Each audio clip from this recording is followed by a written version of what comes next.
Yo, what's good? My name's Ian Gordon, also known as IG, and I'm 22 years old.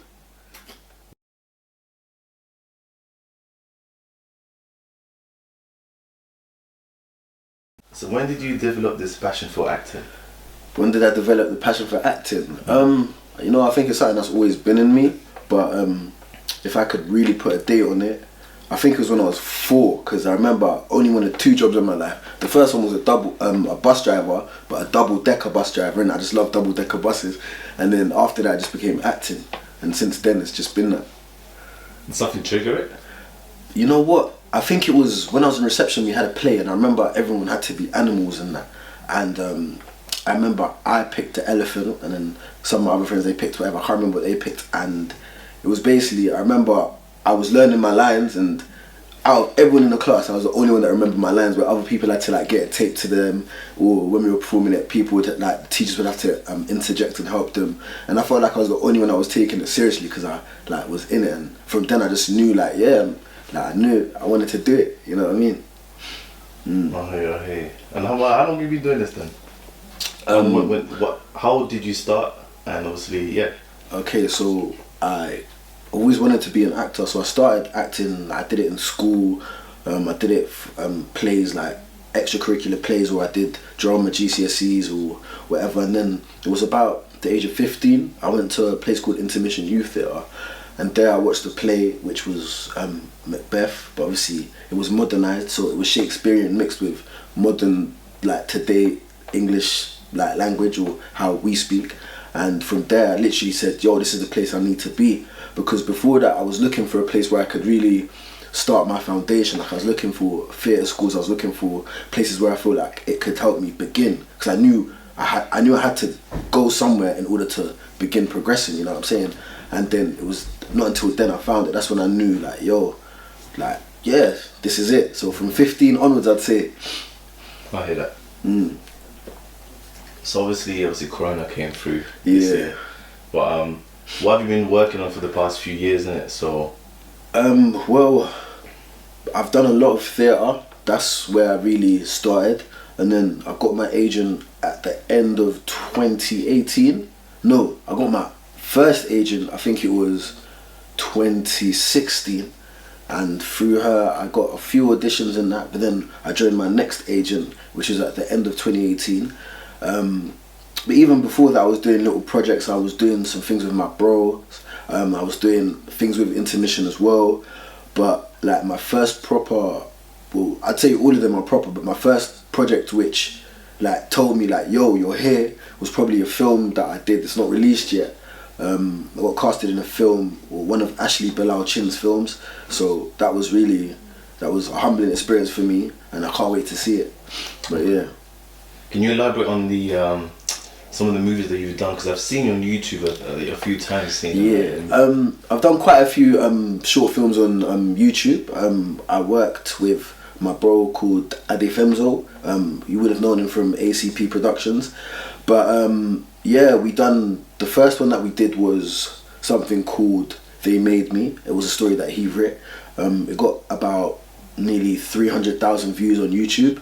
And then we did the build up, part 1 and part 2. That one got 300,000, like over 300,000 on both of them. And another one that I did was the re-up, which was co-produced by Dino Driz, MC Versatile, and there was quite a few faces in there as well.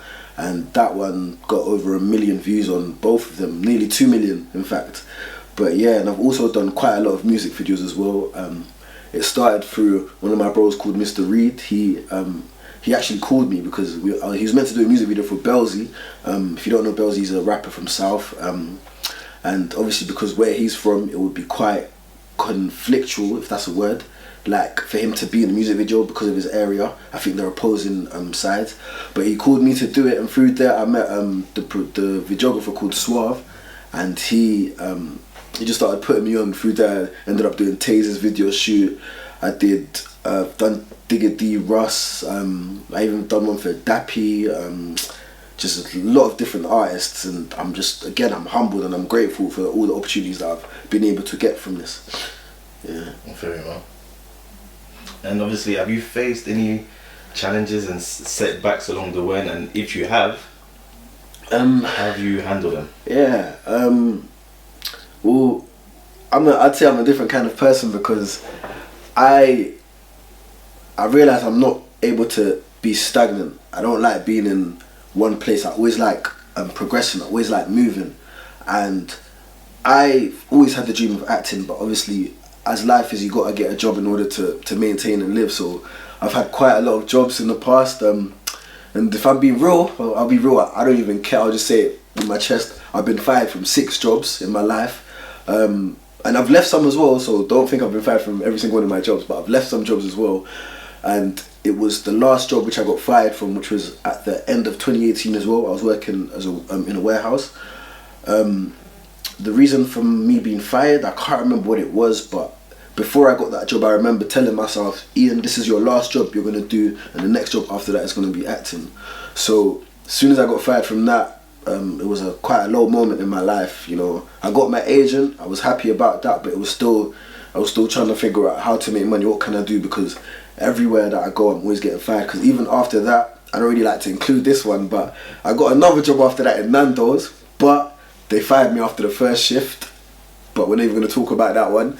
But yeah, man, it was kind of hard. But yeah, man, another challenges as well is I'm not really someone that really takes people's opinions or what people think of me to heart or to anything. But one of the things that I noticed a lot is because people see me doing well in like the whole acting, and I'm doing this and I'm doing that, they automatically assume I'm somewhere where I'm not yet, or they automatically assume I'm financially stable or I'm financially free or this and that. So they have expectations from me and stuff like that, which at first people would make jokes about. I'd laugh about it, but then over time went on, and the more I'd hear it from people and the more I'd see the way people are moving, it kind of did have an effect on me. And I was just trying to get away from all of that, because I'm still working, I'm still doing my best, I'm still trying to get it. Yeah, the money in acting is good, but it's still not consistent yet. You know what I'm saying? So until I've got that role, which is coming very soon, don't worry, until I've got that role where it's a consistent thing where I'm working constantly, then I think I'll be good. And that's when I can be, like, I'm not saying I can be happy because I'm happy I am, but that's where I think it will be good for me, you know what I'm saying? Because yeah, man. And how you, some of these things that you mentioned just now, how did you deal with them? So for example, people expecting certain things from you, expecting to be at a certain level. How are you dealing with all these things? You know, I've become more to myself. You know, I don't really tell. I only tell a few. Like, obviously, my closest people know who I am and know what I go through and what my situations are. So I only tend to tell them. And I remember one day, it got too much. I was on the phone to my mum, innit? I just called, I was telling her, because even before that, prior to that, I had a little incident with my bank, and that's just another thing. But I remember I was on the phone to my mum, I was telling her, I was just basically, I think I broke down to her, and I was just telling her like all of this, and then she really helped me. She just like spoke some gems to me, and she just like, obviously my mum's always going to be there for you, you know what I'm saying? So that's one thing I'm grateful for, is my mum. And also, yeah, man, I just tell like people, if I hear a little comment where it insinuates that he's this and that, I bring people back to earth, and I tell them, yo, it's not adapting, like, relax, innit, like, because it did for a long time really affect me. I didn't even realise it until it got to the breaking point, if you know what I'm saying. So yeah, I've become more aware and conscious who I tell and what I tell. So yeah, man. Can you share a bit of your achievements? What are your biggest achievements so far yet? My biggest achievement is probably, there's a lot. I'd say Casualty, because one, it was my mum's favourite show, and two, I said it was going to happen and it happened. And also, yeah, the PlayStation app, because that was the first time I actually got flown out to a different country to do something that I love, and the treatment, it was unreal, you know what I'm saying. But I'd say my biggest achievement overall is saying that I was going to do something, and I did it. Because if anyone knows me from even when I was young, even from back in school, even from as young as year 7, year 8, I was saying I'm going to be an actor, I'm just grateful that Like, yeah, the law of attraction's real. That's all I can say. You know what I'm saying? Like, I always knew all of this stuff was gonna happen, and I know more is to come. But it's just, I'm grateful that I was able to channel my energy into something that I love, and be able to see like stuff come out of it. You know what I mean? Because like a lot of people say they want to do things and they want to do that, but it's like, does it ever happen? Because they don't really want to do it, because they're not really putting their all into it. Like for this thing here, this acting thing, I give it my all. I give it my 110%.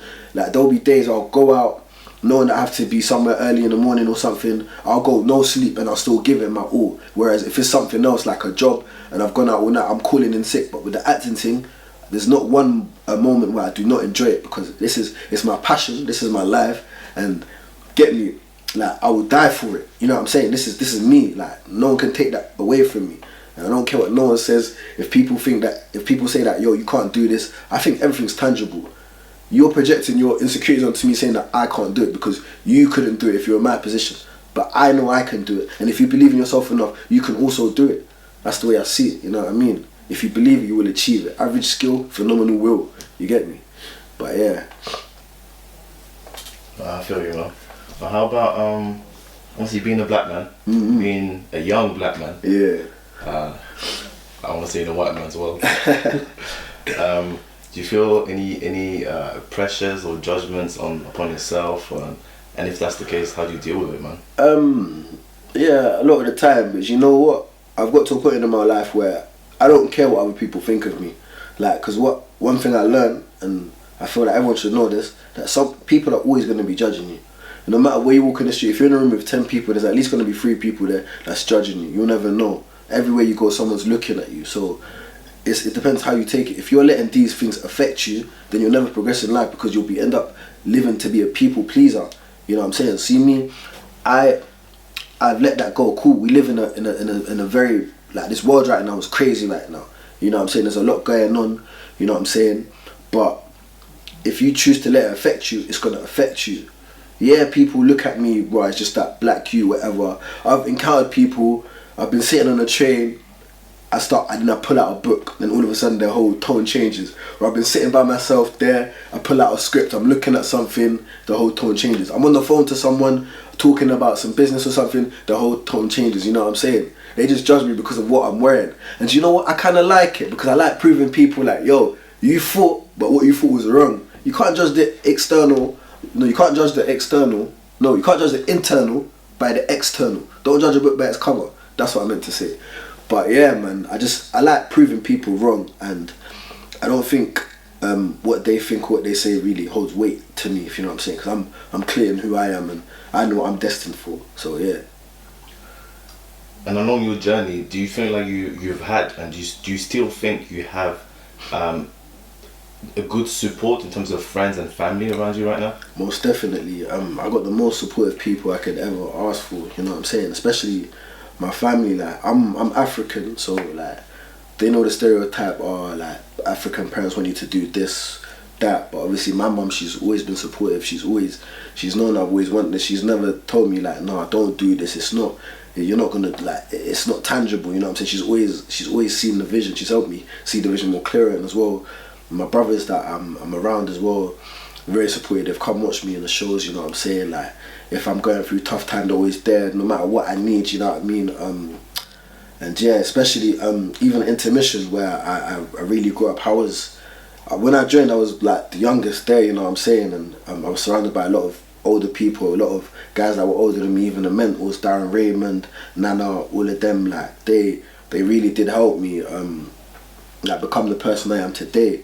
Like it was like the environment I was in. Like I'm that type of person, I like to feel like the dumbest in the room, you know what I'm saying? Like I like hearing other people, I like receiving knowledge, you know what I'm saying? Like I'm not a Mr. Know-it-all. Like I still feel like I know nothing, you know what I'm saying? And I'm always willing to learn new things, and being amongst older people has really shown me like a different view of life and how to act as well. Like, because I know if I weren't there, I could have been swayed in doing other things as well. Like, yeah, I've done other things as well, like, you know what I'm saying, but no one's perfect, you know what I'm saying? But it's just, I was grateful that I was there, and they actually helped me shape me and becoming the man that I am today. And yeah, man.